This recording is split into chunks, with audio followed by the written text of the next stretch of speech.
Assalamualaikum warahmatullahi wabarakatuh. Bertemu lagi dengan saya Ranti Hermawati dalam YouTube channel Ranti Story. Mohon maaf sebelumnya karena beberapa bulan ke belakang saya tidak upload video. Tentunya itu ada beberapa alasan. Dan hari ini kita akan mulai lagi belajar bersama ya. Tentunya dalam mata pelajaran akuntansi yang dipelajari di kelas 10, 11, dan 12. Nah, untuk materi hari ini kita akan mempelajari atau kita akan membahas tentang jurnal penyesuaian yang dipelajari di kelas 11 khususnya dalam mata pelajaran praktikum akuntansi perusahaan jasa dagang dan manufaktur. Sebelum belajar studi kasus tentang jurnal penyesuaian, kita bahas dulu apa sih jurnal penyesuaian? Kapan kita membuat jurnal penyesuaian? Nah, jurnal penyesuaian adalah sebuah jurnal yang mana berisikan proses penyesuaian, catatan, dan fakta yang sebenarnya pada akhir periode akuntansi. Sehingga saldo akun menunjukkan jumlah saldo yang sebenarnya. Kemudian, kapan kita harus membuat jurnal penyesuaian? Nah, untuk itu kita lihat lagi siklus akuntansi. Di siklus akuntansi, pertama-tama kita akan dihadapkan pada transaksi yang terjadi selama periode tersebut. Kemudian kita olah dalam jurnal umum, diposting di jurnal umum, kemudian buku besar, kemudian neraca saldo. Nah, disinilah kita akan membuat jurnal penyesuaian. Jadi jurnal penyesuaian itu dibuat setelah kita membuat neraca saldo. Adapun data atau informasi yang akan kita butuhkan untuk membuat jurnal penyesuaian adalah data yang bersumber dari neraca saldo yang sebelumnya ini, juga data penyesuaian yang terjadi pada akhir periode yang bersangkutan. Jadi ada dua sumber, neraca saldo, data yang ada pada neraca saldo, serta data penyesuaian yang terjadi pada akhir periode yang bersangkutan. Seperti itu. Memang tidak semua perusahaan harus membuat jurnal penyesuaian, akan tetapi ada beberapa kondisi yang mengharuskan perusahaan membuat jurnal penyesuaian. Kondisi apakah itu? Tentunya berkaitan dengan akun-akun yang memang diharuskan untuk membuat jurnal penyesuaiannya, gitu ya. Kondisi apakah yang mengharuskan perusahaan untuk membuat jurnal penyesuaian? Nah, berkaitan dengan akun-akun yang memang harus disesuaikan. Adapun beberapa akun yang membutuhkan jurnal penyesuaian adalah yang pertama, beban dibayar di muka. Yang kedua, beban yang masih harus dibayar. Ketiga, pendapatan diterima di muka. Keempat, pendapatan yang masih harus diterima. Kelima, penyusutan aktiva tetap. Keenam, pemakaian perlengkapan. Ketujuh, koreksi kesalahan mencatat. Nah, selebihnya akun-akun selain keenam ini ya. Kalau yang ketujuh itu koreksi, misalkan kita ada kesalahan mencatat pada suatu hari dalam periode akuntansi. Nah, itu kan tidak bisa hari itu juga diperbaiki, apalagi kalau menggunakan aplikasi Mayob misalkan yang menggunakan komputer akuntansi. Nah, kesalahan seperti itu nanti disesuaikannya di akhir periode dalam jurnal penyesuaian. Jadi adapun untuk akun-akun lain di luar akun yang ada tidak memerlukan jurnal penyesuaian. Hanya akun-akun ini saja yang membutuhkan jurnal penyesuaian. Nah, di sini saya akan bagi menjadi dua bagian, dua part. Untuk yang part ini 1 sampai 4 nanti dibahas di part yang kedua. Kita bahas dulu yang gampangnya gitu ya. Yang penyusutan aktiva tetap dan pemakaian perlengkapan gitu. Nah, di sini telah nampak neraca saldo yang telah kita buat sebelumnya.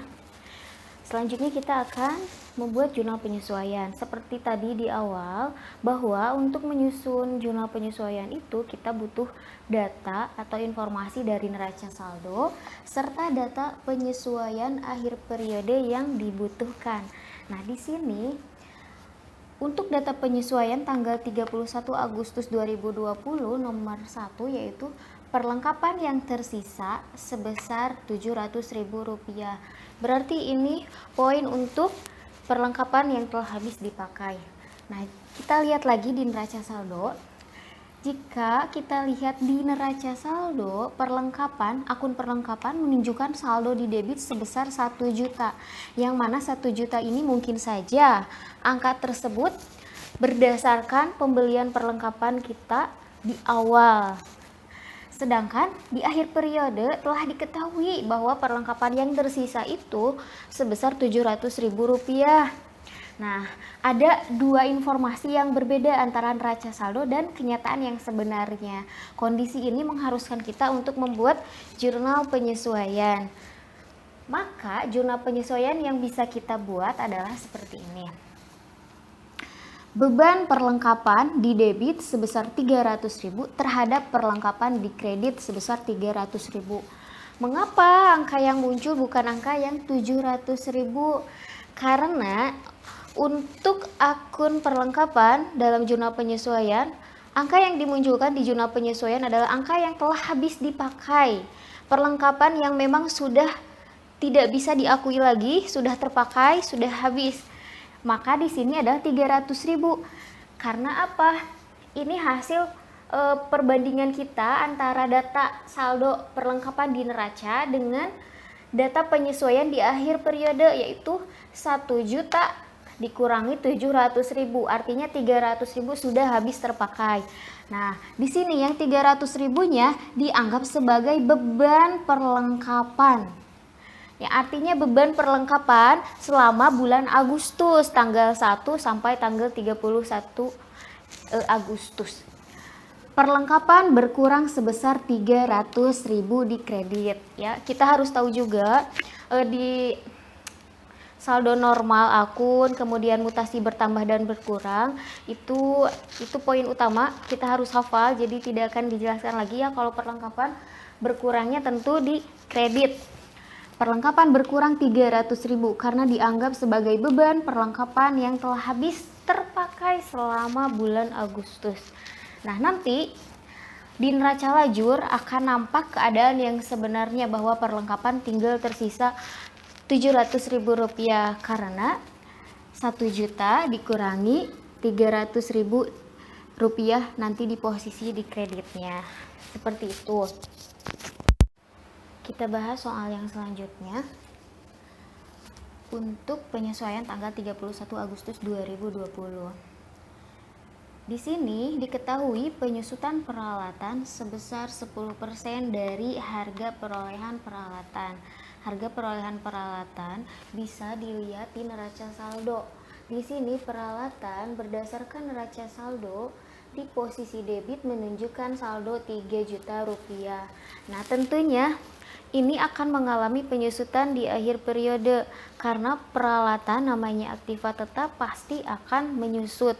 Nominalnya atau nilainya tidak akan sama seperti di awal pembelian, akan menyusut setiap bulan. Nah, penyusutan tersebut tentu ada dalam jurnal penyesuaian, tentu membutuhkan jurnal penyesuaian. Di sini dikatakan jumlah penyusutannya sebesar 10%, berarti 10% dari harga peralatan atau harga peralatan yang ada di neraca saldo yang 3 juta ini. Meskipun begini, untuk penyusutan aktiva tetap itu banyak sekali metode yang bisa digunakan seperti garis lurus, jumlah angka tahun, saldo menurun ganda, dan masih banyak lainnya. Tetapi kita untuk mengerjakan soal jurnal penyesuaian terkait penyusutan peralatan, kita tinggal lihat saja berdasarkan soal. Kalau misalkan di soal memang dia menyebutkan angkanya secara spesifik, berarti angka tersebut saja, misalkan seperti ini. Penyusutan peralatan sebesar Rp500.000. Nah, itu sudah menyebutkan angka. Kita tidak usah menghitung lagi, tinggal memasukkan angka tersebut ke dalam jurnal. Adapun untuk soal yang saya buat di sini dikatakan penyusutan 10% dari harga peralatan, maka 10% dari 3 juta adalah Rp300.000. Nah, kita buat jurnal penyesuaiannya. Akan nampak seperti ini. Di posisi debit, akunnya adalah beban depresiasi atau beban penyusutan peralatan sebesar 300.000. Di kreditnya, akumulasi penyusutan peralatan sebesar 300.000. Nah, seperti ini saja. Jadi jurnal penyesuaiannya tinggal dimasukkan ke dalam beban penyusutan peralatan untuk bulan Agustus sebesar 300.000, yang mana sebesar 300.000 ini menjadi akumulasi penyusutan peralatan untuk peralatan tersebut gitu. Sudah. Untuk pembahasan soal jurnal penyesuaian yang lainnya, tadi ada 4 akun lagi, yaitu beban dibayar di muka, beban yang masih harus dibayar, kemudian pendapatan diterima di muka, dan pendapatan yang masih harus diterima akan kita bahas di video yang selanjutnya. Karena takut kepanjangan, jangan lupa nonton part 2-nya. Terima kasih atas perhatiannya, semoga bermanfaat. Wassalamualaikum warahmatullahi wabarakatuh.